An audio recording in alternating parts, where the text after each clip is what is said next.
جب قرآن میں سب چیزیں موجود ہیں تو پھر میں کون ہوتا ہوں کہ میں پاکستان کا آئین بناؤں؟ تو یہ قائد اعظم کے افکار تھے جن کو میں سمجھنا ہوگا. صرف نصاب میں شامل کرنے سے ان کی تقریر فائدہ نہیں ہے. بریگیڈیئر حارث نواز صاحب ہمارے ساتھ ہیں, ان سے گفتگو آغاز کرتے ہیں. حارث صاحب, جو نقطہ میں اٹھا رہی ہوں کہ قائد اعظم کا دن منا لینا, ان کے دن کی مناسبت سے تقاریب کا اہتمام کر لینا, تقاریر کر لینا, اور کئی برانڈڈ سٹور پر آپ کو ڈسکاؤنٹ بھی مل جاتے ہیں, یہ سب کچھ کافی ہوگا یا پھر ان کے افکار کو اپنی زندگی میں ہم نے شامل کرنا ہوگا؟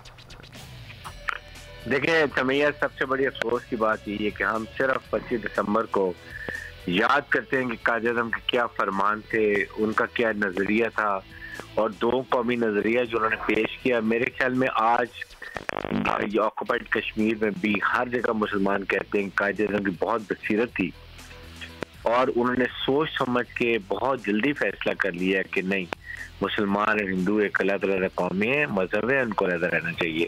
اور آج ہم ریلائز کرتے ہیں کہ اپنے ملک میں کتنے محفوظ بیٹھے ہوئے ہیں, اور وہ مسلمان اور وہ ہمارے بھائی کشمیری جو انڈیا میں رہ گیا, آج ان کے حالات دیکھیں کس طریقے سے کشمیر پہ قبضہ کیا ہوا ہے. اور اس کے بعد اگر آپ دوسرا دیکھیں تو کس طریقے سے جو انہوں نے ایک سٹیزن شپ امینڈمنٹ بل لے کر آئے ہیں وہ آپ کے سامنے ہے.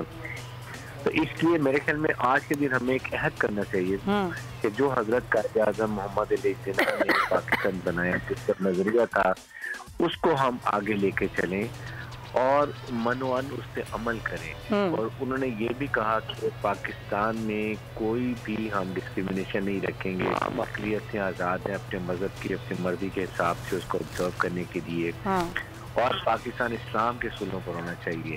لیکن ہم ان کی تعلیمات کو بھول گئے, اور انہوں نے دیکھیں اتنا ان کو یہ بھی پتا تھا کہ بیمار تھے, انہوں نے جلدی بنانے کی اس لیے کوشش کی, ورنہ تو وہ کہتے تھے کشمیر میرے پاکٹ میں ہے, کہ کشمیر بھی وہ لے لیتے اور حیدرآباد بھی لے لیتے, گجرات سے بھی لے لیتے. لیکن ڈاکٹر نے میرے خیال میں ان کو بتایا تھا کہ آپت قوم ہے, اس لیے جتنا بڑا ہم ان کا احسان کریں کہ پاکستان بنا دیا, اور آج ہم پاکستان کو لے کے چلیں. لیکن آج ہمیں عہد کرنا چاہیے کہ آج ہم یہ عہد کریں کہ قائد اعظم محمد علی جناح کے جو بھی فرمان تھے, جو ان کی سوچ تھی, جس کو سوچ کر انہوں نے پاکستان بنایا, اس پر عمل کریں. بالکل, یہ تو کرنا ہوگا حارث صاحب. اور شاید 72 سال پہلے ہی بھاگ گئے تھے قائد اعظم کے بھارت میں مسلمانوں کو وہ آزادی نہیں مل سکتی, اور وہ جو آج کل ہو رہا ہے بھارت میں, جس طرح اقلیتوں کے خلاف بل پاس کروائے جا رہے ہیں, جو اقلیتوں کے ساتھ سلوک بھارت میں ہو رہا ہے, جو کچھ مقبوضہ جموں کشمیر میں ہو رہا ہے, تو یہ سب چیزیں وہ لوگ بھی سمجھ جائیں جو یہ کہتے تھے کہ یہ آزادی غلط ہے, یہ پاکستان بننا ہی نہیں چاہیے تھا. دیکھیں آپ کے سامنے چاہے عمر عبداللہ ہو یا اس کے بعد مفتی محبوبہ ہو, سب نے یہ کہا کہ ہماری بہت بڑی غلطی تھی, ہم نے قائد اعظم کے فرمان کو نہیں سمجھا, 2 قومی نظریوں کو نہیں سمجھا, اور ہم اس ٹریک سے آگے جو انہوں نے ہندوؤں نے ہمارے لیے لے کیا تھا. اور آپ کے سامنے آسام میں اور ٹوٹل اینٹی مسلمان وہ چاہ رہے ہیں کہ انڈیا سے صرف ہندو رہ کے اب چلے جائیں, چاہے وہ کرسچنز ہوں, چاہے سکھ ہوں یا مسلمان ہوں. آج یہ نظریہ بہت اچھے طریقے سے نظر آ رہا ہے, اور یہ بڑی خطرناک انڈیا کے لیے. انڈیا کی مجھے نظر آ رہی ہے کہ یہ اب ان کی ٹوٹ شروع ہے, اور انڈیا ڈسنٹیگریٹ ہوگا. آپ دیکھیں گے اگر رشیا اتنی بڑی سوویت یونین پاور کے ساتھ وہ ڈسنٹیگریٹ ہو سکتا ہے, تو انڈیا کی فوج اس قابل نہیں ہے. یہ فوج تو صرف اور نہتے عورتوں بوڑھوں بچوں کو شہید کر سکتی ہے. لڑائی انہوں نے 40-50 سال تک کوئی نہیں لڑی ہے.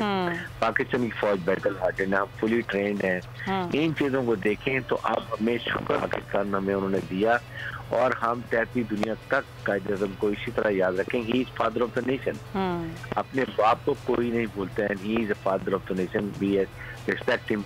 آج انڈیا میں جو آگ لگی ہوئی ہے, یہ آپ دیکھیں گے یہ وہی 2 قومی نظریہ ہے جس کو دیکھ کے نظر آ رہا ہے. اور کچھ عرصے میں مجھے یقین ہے رائٹنگ از آن دا وال کہ انڈیا ٹوٹ پھوٹ جائے گا, انڈیا میں حصے بکھرے ہو جائیں گے, اس کی فرق ریاستیں ہو جائیں گی, کشمیر آزاد ہوگا. لیکن ہمیں ایز اے قوم, as a nation, we have to show united solidarity چاہیے. جس طرح ہو رہا ہے ہمیں اپنے ایک بہت سب اختلافات بلا کے متحد ہونے کی ضرورت ہے. بالکل صحیح, بالکل صحیح. عائشہ صاحب بہت شکریہ آپ کا. سبسکرائب کریں اور بیل دبائیں تاکہ کوئی خبر رہ نہ جائے.